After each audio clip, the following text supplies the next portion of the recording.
Hola, yo soy Juan Carlos y voy a explicarles el tema de hiperadrenalismo. El hiperadrenalismo es una hiperfunción de la corteza suprarrenal. Seguimos viendo lo que es el tema de las glándulas suprarrenales. En este caso vamos a ver lo que es una hiperfunción de la corteza suprarrenal. El hiperadrenalismo presenta tres síndromes clínicos hiperadrenales, lo que viene siendo el síndrome de Cushing, que se caracteriza por un exceso de cortisol, el hiperaldosteronismo, que son síndromes infrecuentes, y los síndromes adrenogenitales, que es un exceso de andrógenos. Y bueno, vamos a empezar con el síndrome de Cushing. El síndrome de Cushing es causado por un exceso de cortisol, lo cual provoca hipercortisolismo. El cortisol es una hormona que ayuda al cuerpo a usar la glucosa, la proteína y las grasas. Bueno, este exceso de cortisol es debido a cuatro posibles fuentes, la cual puede ser una administración prolongada de un glucocorticoide por motivos de tratamiento, una hipersecreción hipoficiaria de ACTH o corticotropina, una producción ectópica de corticotropina o CRH por una neoplasia no endocrina y una hipersecreción de cortisol por un adenoma, carcinoma o una hiperplasia nodular suprarrenal. Bien, ahorita voy a explicar todos estos posibles fuentes, pero antes voy a mencionar las características clínicas rápidamente que ocasiona este exceso de cortisol en el síndrome de Cushing. Puede ser una obesidad central, fases en luna, debilidad y fatigabilidad, hirsutismo, hipertensión, pletora, intolerancia a la glucosa, diabetes, osteoporosis, anomalías neuropsiquiátricas, alteraciones menstruales y estrías cutáneas, específicamente en el área del abdomen. Para empezar voy a mencionar la administración prolongada de un glucocorticoide por motivos de tratamiento, que es una de las posibles causas que anteriormente mencioné. Esta es la más evidente y la más común. Un ejemplo puede ser por medio de una inmunosupresión tras un trasplante. Se receta un tratamiento de glucocorticoide, pero el paciente puede que no siga las indicaciones, por lo tanto produce una administración prolongada y desencadena pues un exceso de cortisol, que es lo que ocasiona este síndrome de Cushing. Bueno, el desarrollo del síndrome de Cushing en estas circunstancias es un riesgo calculado y se suele reconocer de forma precoz y es abortado mediante la modificación del tratamiento. Esta administración prolongada pues es vía exógena, es la única que es de vía exógena, las demás son por vía endógena. Continuando con las posibles fuentes de exceso de cortisol, tenemos la hipersecreción hipoficiaria de ACTH. Está representado entre el 65 al 70% de los casos de hipercortisolismo endógeno y se conoce como la enfermedad de Cushing. Es más común en mujeres. Cerca del 15% de los casos de esta enfermedad no se han encontrado adenomas hipoficiarios, sino una hiperplasia corticótropa, y las glándulas suprarrenales están bilateralmente hiperplásicas y en la mayor parte de los casos hay una elevación de los niveles séricos de corticotropina. Bien, la hiperplasia corticótropa, que es la que presenta esta hipersecreción hipoficiaria, es un aumento del número de células corticótropas de la hipófisis. Por lo tanto, aquí vemos que hay una hipersecreción, pero no es de las glándulas suprarrenales, sino es que es de la hipófisis, puesto que aquí, para que las glándulas suprarrenales puedan secretar cortisol, tiene que haber un proceso detrás, y esto empieza en el hipotálamo, en donde aquí el hipotálamo va a secretar CRH, y el CRH va a estimular la hipófisis, en donde la hipófisis va a secretar ACTH, y esta hormona de la corticotropina va a estimular a las glándulas suprarrenales para que éstas liberen cortisol. Por lo tanto, en esta hipersecreción hipofisaria pues se debe a que la hipófisis, por culpa de una hiperplasia corticótropa, está secretando mucha corticotropina, por lo tanto pues hay una gran estimulación para las glándulas suprarrenales y como consecuencia igual hay un aumento de la hormona del cortisol. Bien, en este caso la secreción ectópica de ACTH por tumores, hay una secreción ectópica de ACTH por tumores no hipofisiarios.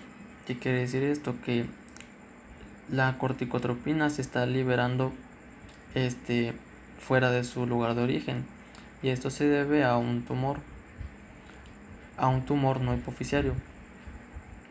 Esta representa entre el 10 y el 15% de los casos del síndrome de Cushing endógeno. Es más común en el hombre.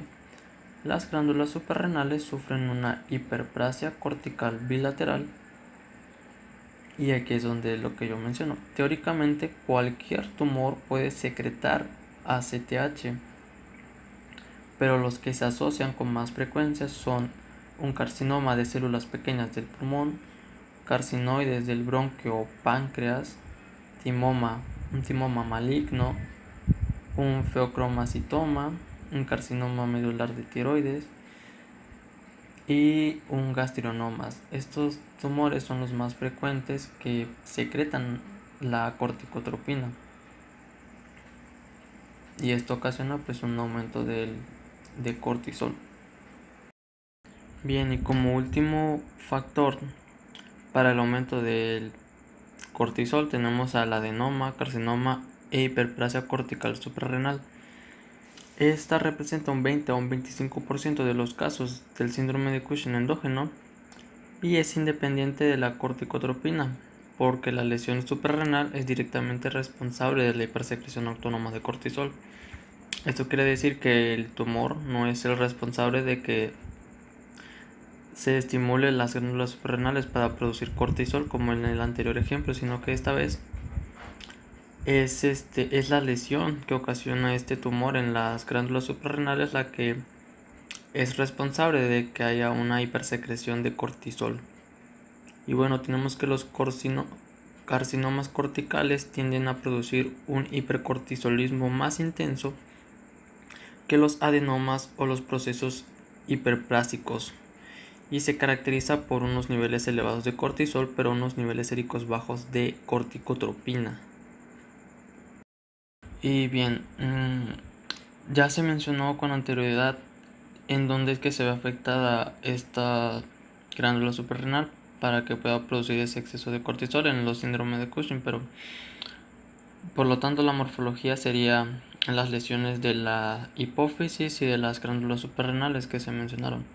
La hipófisis pues presenta unos niveles aumentados de cortisol, producen unos efectos de retroalimentación sobre los corticótropos no tumorales, a veces tumorales, conocidos como degeneración hialina de Crooke de los basófilos, y en las glándulas suprarrenales presentan una de las siguientes anomalías: una hiperplasia difusa entre un 60 a un 70% en el síndrome de Cushing, una hiperplasia nodular del 15 al 20% del síndrome de Cushing, un adenoma que rara vez, un carcinoma de la corteza suprarrenal y una atrofia cortical.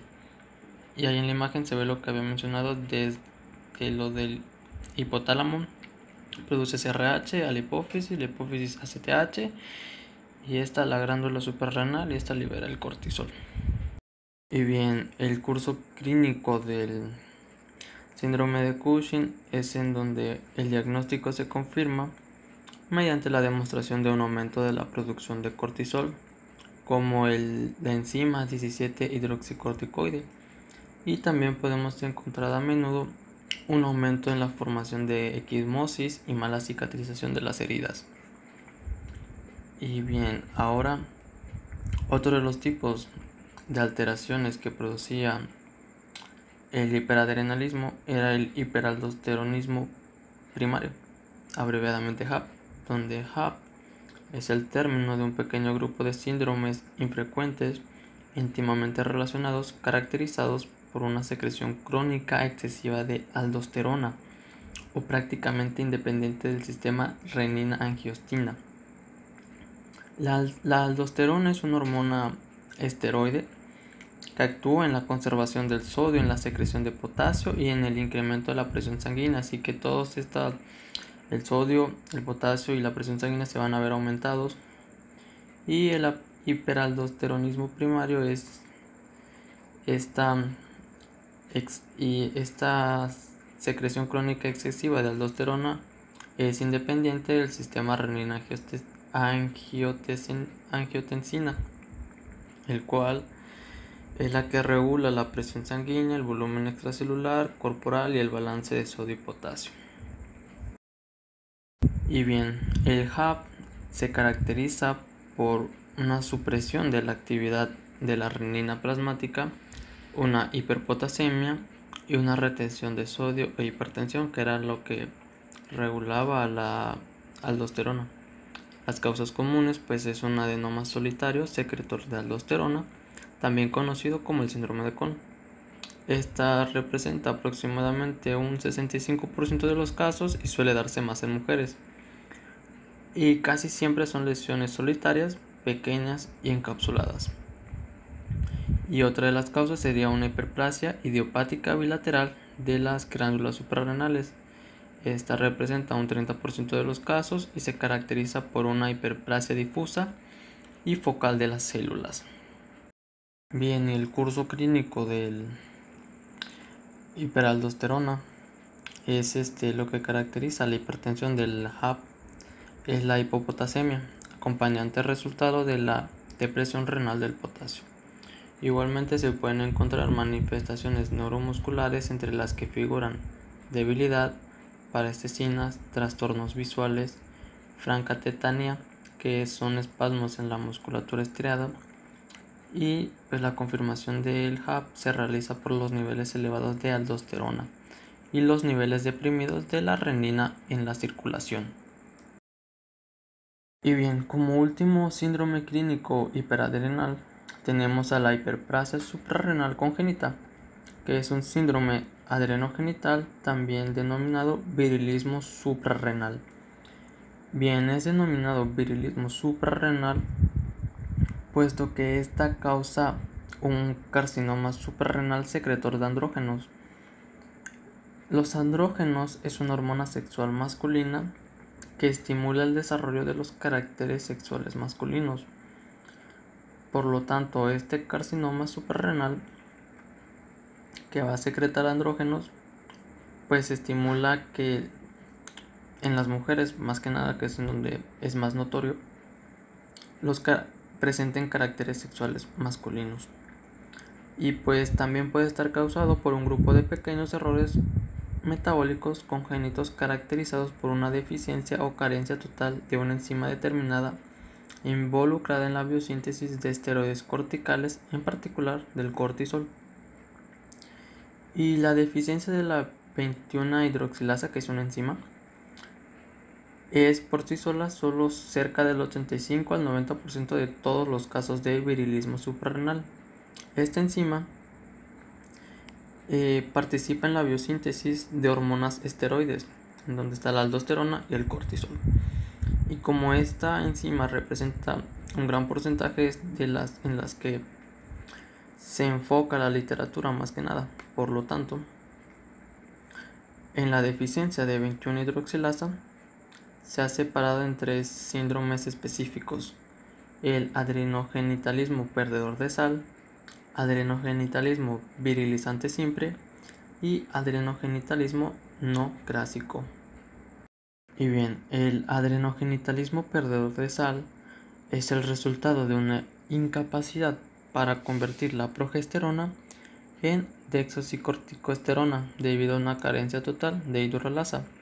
La progesterona es una hormona sexual que segrega el ovario femenino y la placenta y que tiene la función de preparar el útero para la recepción del huevo fecundado.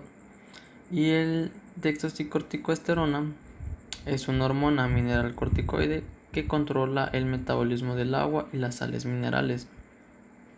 Bien, aquí la literatura decía que cuando las personas que padecen esta enfermedad y en el útero, esta pérdida es recompensada por medio del cordón umbilical desde los riñones de la madre. Pero en el momento de que nace y es cortado el cordón umbilical, pues el bebé pues pierde un colapso porque no tiene esta compensación que la madre le estaba dando por medio del cordón umbilical y puede causar la muerte. Pero si ese no es el caso, en el bebé, bueno, en la persona específicamente, en si es mujer, puede encontrarse varios grados de virilización que oscilan desde la hipertrofia leve del clítoris hasta una completa fusión labioescrotal y a una hipertrofia del clítoris que encierra la uretra, produciendo por tanto un órgano faloide. Este trastorno no se reconoce en los hombres por lo general en el momento del nacimiento. Y bien, otro de los causantes de la deficiencia de la enzima 21-hidroxilasa es el adrenogenitalismo virilizante simple sin perdedor de sal. Puede aparecerse debido a un defecto parcial de la enzima 21-hidroxilasa, en donde el defecto de la enzima es debido a que en las deficiencias menos graves el nivel de mineral corticoides, aunque reducido, es suficiente para reabsorber sal, pero el descenso del nivel de glucocorticoides cae y causa una inhibición de la retroalimentación de la secreción de corticoides. El nivel de aldosterona está poco reducido, la testosterona aumenta y la corticotropina elevada, con la resultante hiperplasia suprarrenal. Y bien, ya para finalizar tenemos el adrenogenitalismo no clásico, que igual es una de los factores, de las causas que ocasionan la deficiencia de la enzima 21-hidroxilasa, en donde aquí los pacientes pueden estar prácticamente asintomáticos o tener manifestaciones. El diagnóstico solo puede realizarse mediante la demostración de defectos biosintéticos en la esteroidogénesis y mediante estudios genéticos. Todos los síndromes adrenogenitales son trastornos autosómicos recesivos transmitidos por un único gen localizado en el cromosoma 6p21.3 dentro del complejo de histocompatibilidad. Y eso sería todo. Bibliografías.